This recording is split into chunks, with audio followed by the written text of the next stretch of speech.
Injili kama ilivyoandikwa na Luka mtakatifu, mlango ni wa 13 kuanzia aya ya 1 hadi ya 9. Somo lenyewe.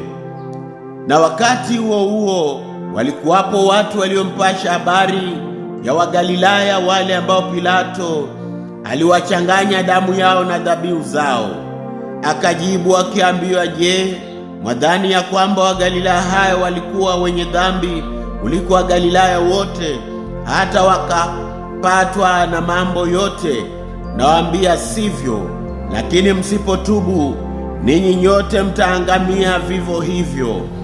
Au wale 18 walioangukiwa na mnara huko Siloamu ukawaua, mwadhani ya kwamba wao walikuwa wakosaji kuliko watu wote waliokaa Yerusalemu?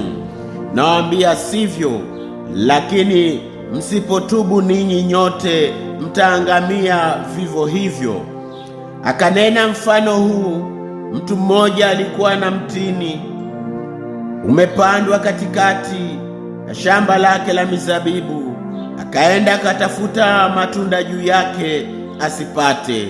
Akamwambia mtunzaji wa shamba la mizabibu, tazama, miaka 3 hii naja kutafuta matunda juu ya mti huu nisipate kitu. Ukate, mbona hata nchi unaiharibu? Akajibu akimwambia, Bwana, uache mwaka huu nao, hata niupalilie, niutilie samadi, nao ukizaa matunda baadaye vema, la usipozaa ndipo uukate. Hii ndiyo Injili ya Kristo.